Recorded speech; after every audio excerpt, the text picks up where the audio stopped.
And a thrilling century for Lara as the West Indies fight back in the Test.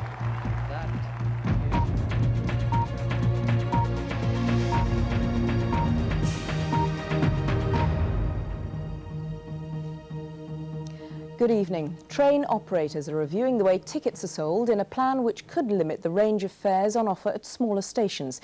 The Association of Train Operating Companies says the proposals only cover tickets like Apex, which have to be bought in advance. The rail regulator says he won't approve anything that's detrimental to passengers.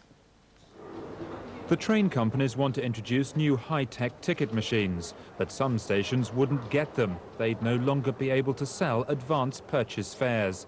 The companies say there are stations which sell as few as 10 advance tickets a year, and they denied passengers would suffer.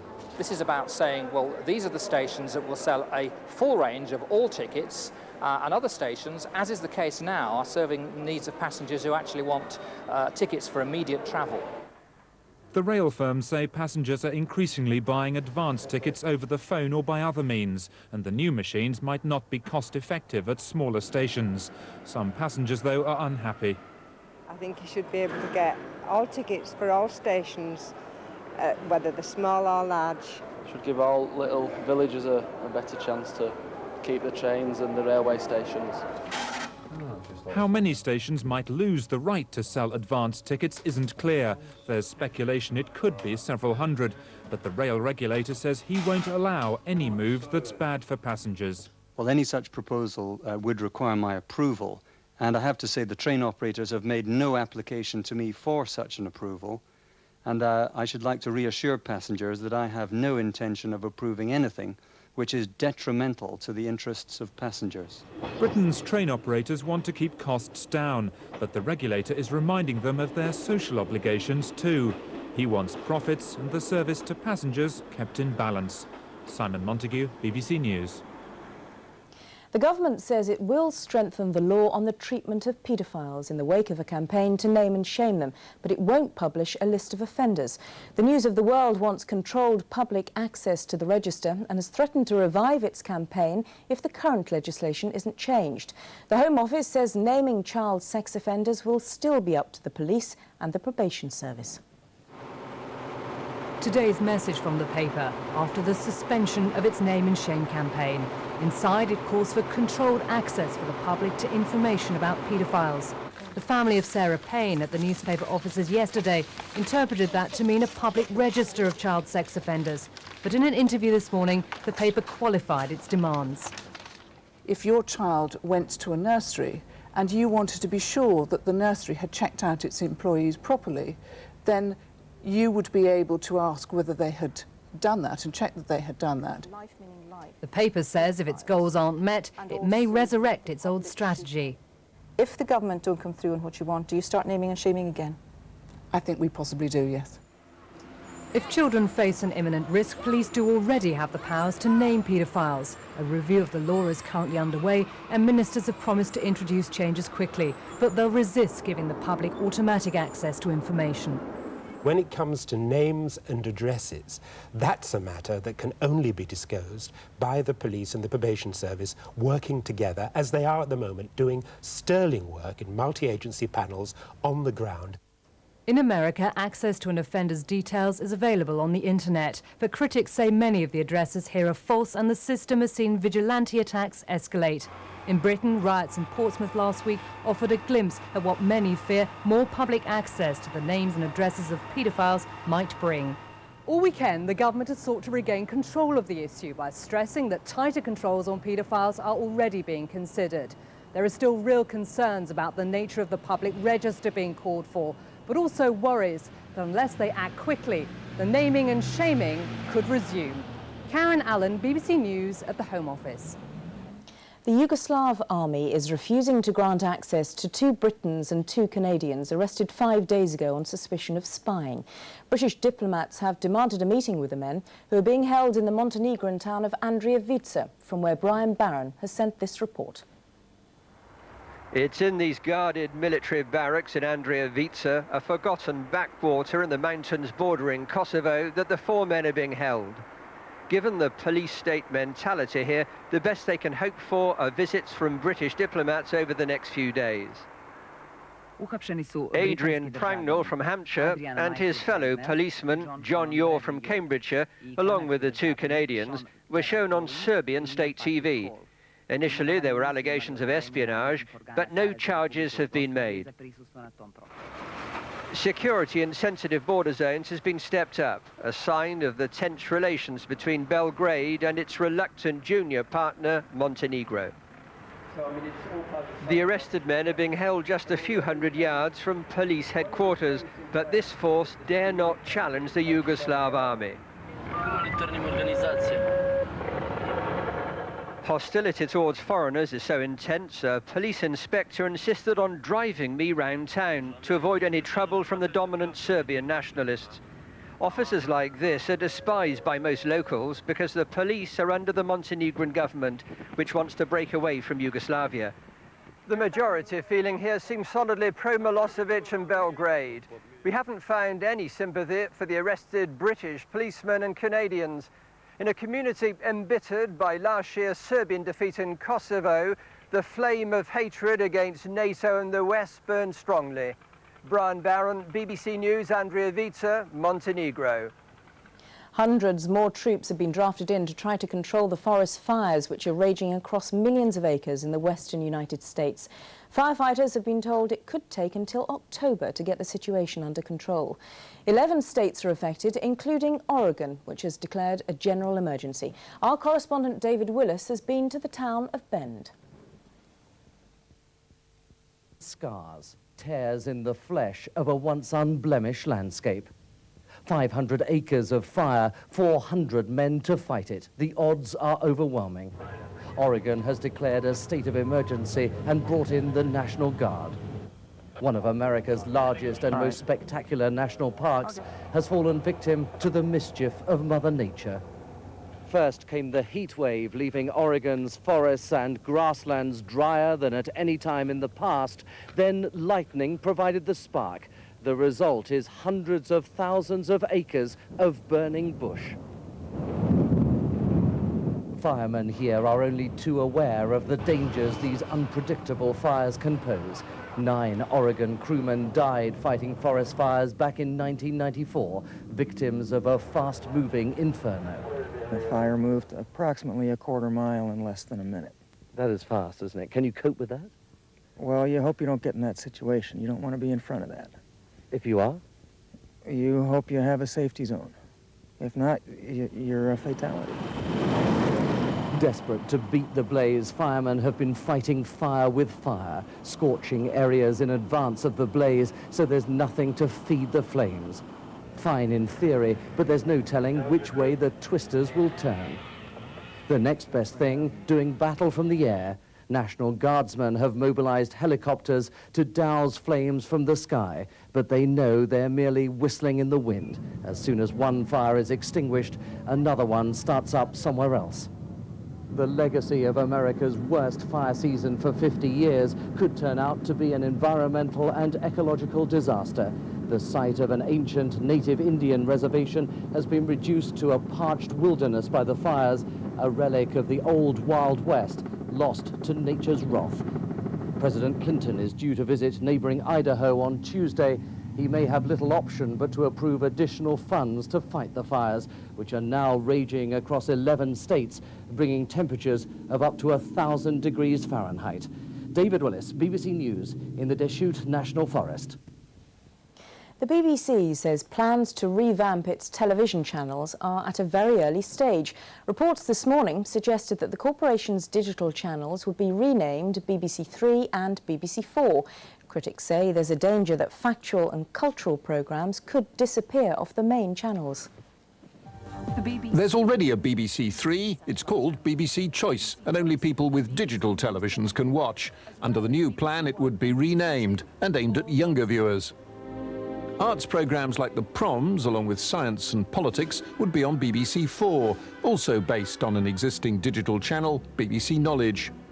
3.8 million homes now have digital TV, meaning they can watch scores of channels. To compete, the BBC thinks its own services have to become more specialised. BBC Radio supplies a model, each network with distinctive programmes and its own audience. But experts say the plan won't work for television unless everyone can get all 4 BBC channels. If you like, you're sidelining what might traditionally be called high culture or politics and only making it available to the minority of households that have digital television. The BBC's Director General, Greg Dyke, will give more details in a speech later this month, but the plan would still need approval from the BBC's governors and the Culture Secretary, Chris Smith. The BBC's problem, what to do about BBC One and BBC Two. Viewers with digital television watch far less of traditional mixed channels like that, but turning them into more specialised services isn't really an option until everyone has digital, and that could be years away. Nick Hyam, BBC News. At least 100 people have been killed by devastating floods in northeastern India. 3,500 villages were submerged when the Brahmaputra River burst its banks.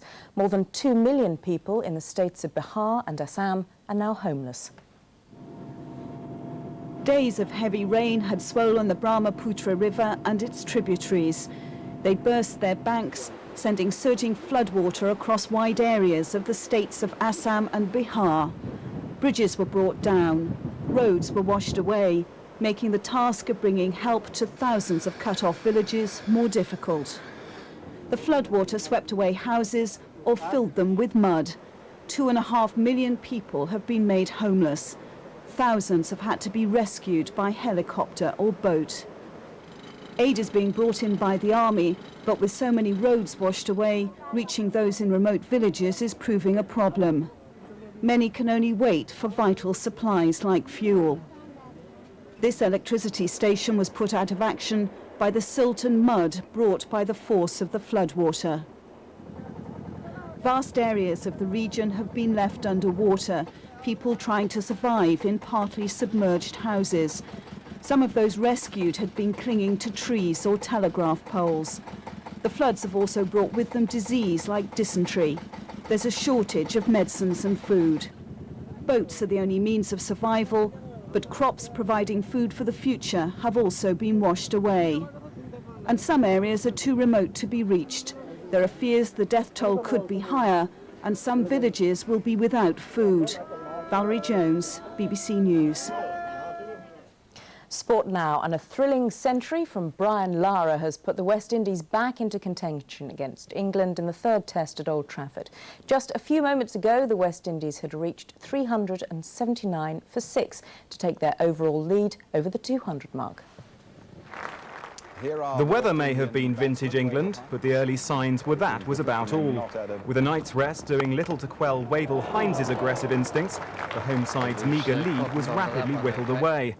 But then the double breakthrough. First Hines swapped whacking for nibbling, to both his cost and Darren Goff's clear enjoyment.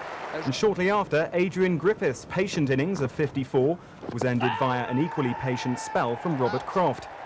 But for England, every silver lining has its cloud. In this case, the arrival of Brian Lara, plus his batting form. An early foray into row Z of the Grandstand suggesting what might lie in store. And so it proved. After a patchy tour, Lara's latest patch was of the purple variety, as both the England bowlers and the Old Trafford boundary boards received a regular clattering. After barely 2.5 exhilarating hours at the crease, Lara reached his century in typically flamboyant fashion. Spoiled for choice as he may be, it was one which he can rarely have bettered in both style and significance. But if England's bowlers couldn't dismiss Lara, their fielders finally did. Nasser Hussain's speed of thought and throw, leaving him marooned at the non-striker's end, but only after a magnificent 112. With the momentum starting to flag, Ramnaresh Sarwan fell to Andrew Caddick, but England now face an imposing target, and an intriguing final day is about the only certainty. Andy Swiss, BBC News. Lee Westwood has won the Scandinavian Masters Golf Championship in Stockholm. Westwood recorded a final round of 71 to finish 3 strokes clear of Michael Campbell of New Zealand. It's Westwood's 4th victory in his last 9 tournaments and takes him to the top of the European Order of Merit. In football, Arsenal and Charlton have been in action today, contesting the first ever Women's Charity Shield at Craven Cottage. The match marks the start of a potentially groundbreaking season for the women's game. The FA have already committed themselves to establishing a professional league within the next 3 years. A celebrity kick-off for the Women's Charity Shield, an attempt by the FA to get the media interested in a sport which has so far roused little interest. This season, they hope, will be different. It is down to the fact that people don't know a lot about women's football, with games like this one today showing that the profile is raising and that it is something worth getting interested in. You know, it's an up-and-coming sport, and any sponsor in the right mind will hopefully want to be part of that. Arsenal and Charlton Athletics' match today was an important opener to the season. They're two of the country's top women's teams, and between them won all 3 major championships last year. The Football Association hopes to emulate the success of women's football in America, where games can draw crowds of up to 100,000. But it's a struggle. Matches like this one in Fulham generally only attract around 100 spectators. Fulham ladies are the only women's team to have gone professional, but even with such financial backing, advertisers are still reluctant to come forward. We'll be deluding ourselves to think it's going to have the appeal of top-class football. Equally, if more advertising were to appear, if there were more TV coverage, it would have certainly an interesting audience, though not necessarily a massive one. A few minutes ago, Arsenal and Charlton drew 1-1 in an exciting game. Players and fans alike just hope this season they'll get the recognition they deserve. Lucy Atherton, BBC News. And the main news again. Train operators are reviewing the way tickets are sold in a plan which could limit the range of fares on offer at smaller stations. But the rail regulator says he won't approve anything that's detrimental to passengers. And that's it from me. Nicholas Witchell is going to be here with the late news tonight at 11:15. Have a very good evening. Bye-bye.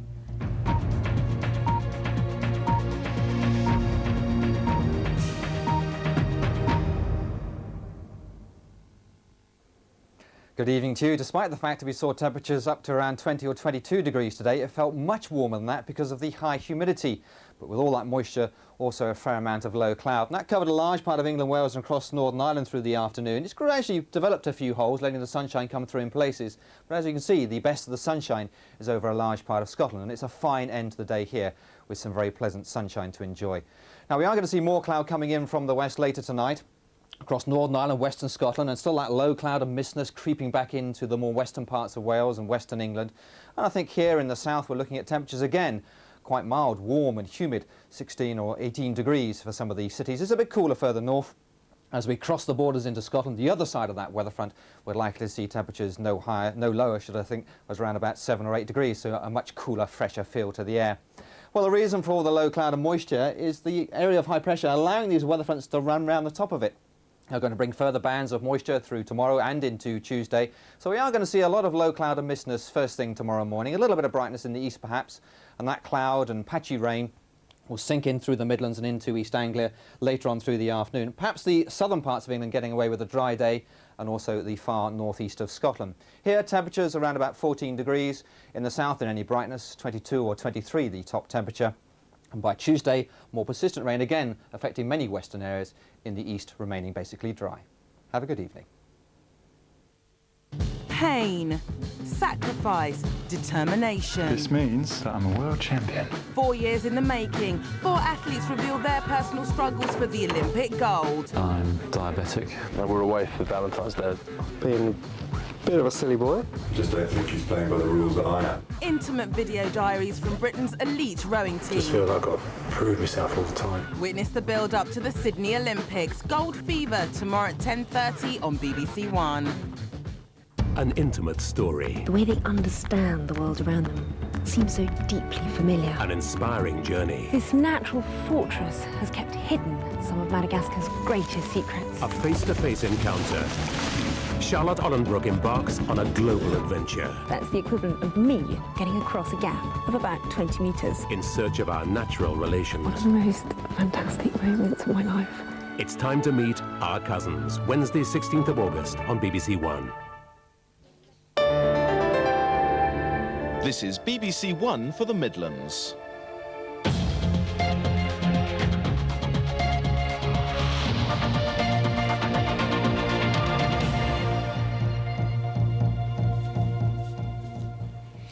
Good evening. An investigation is underway after an 11-year-old boy was killed while helping a milkman with his round in North Shropshire. The child, who hasn't been named yet, suffered head injuries after falling from the vehicle.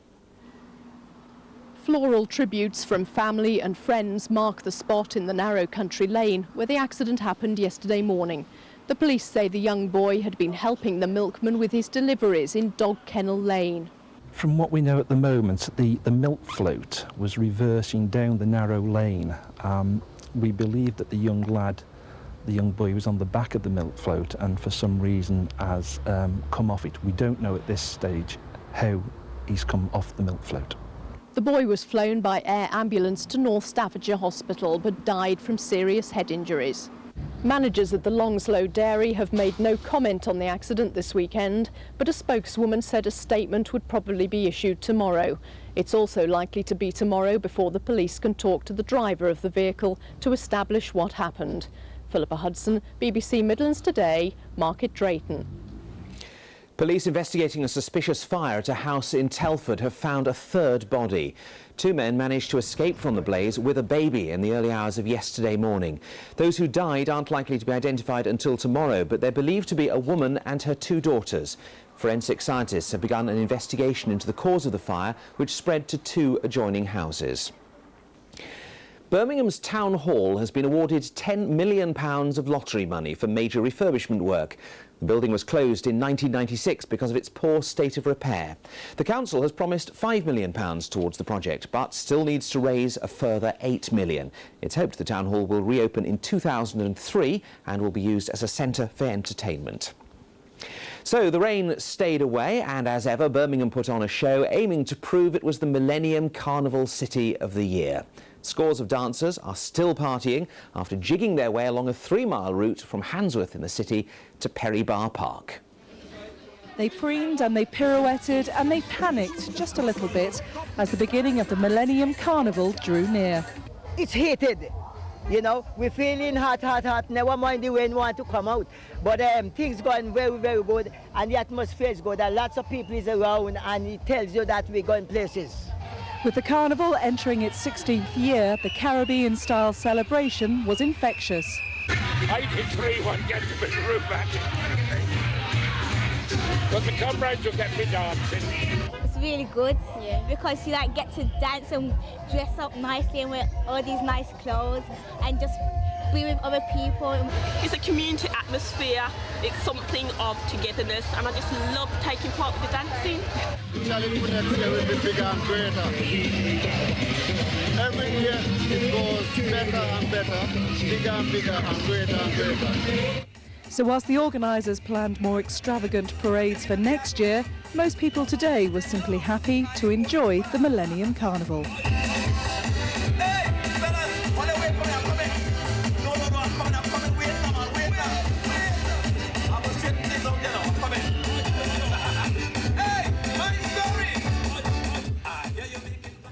And it was possible to sleep through that.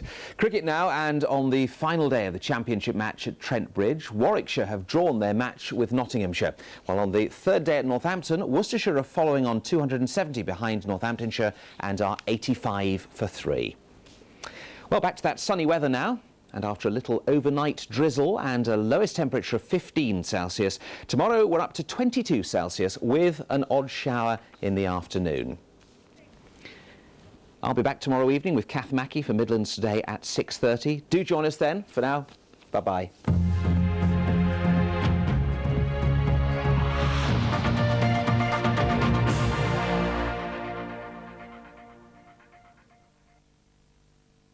Yes, yes. These guys all want to represent their country.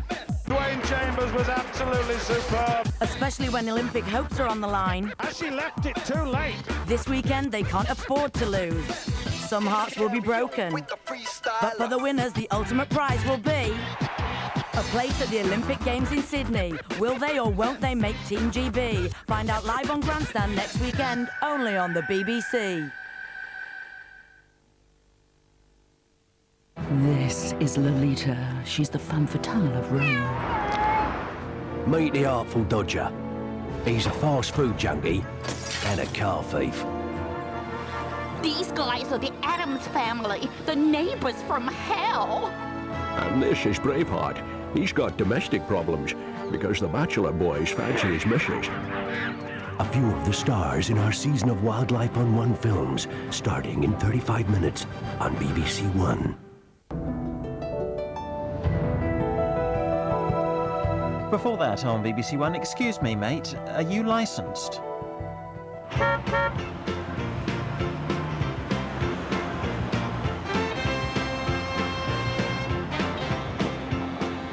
Now, this is the way to travel, and I am on my way to the seaside.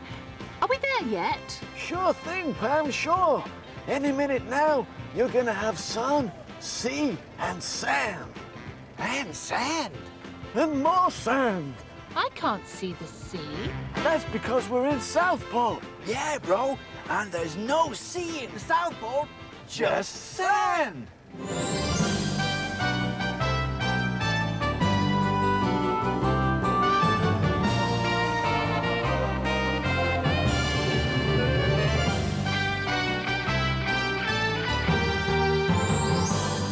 In tonight's Songs of Praise, there are no strings on these fellas, the puppets and puppeteers who are changing children's lives. The woman who couldn't leave her house, but has made herself at home in church. And I meet some of the rarer members of the animal kingdom, from the cute to the exotic.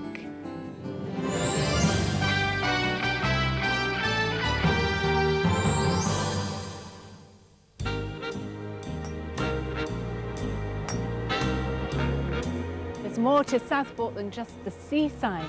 The town is surrounded by 15 golf courses.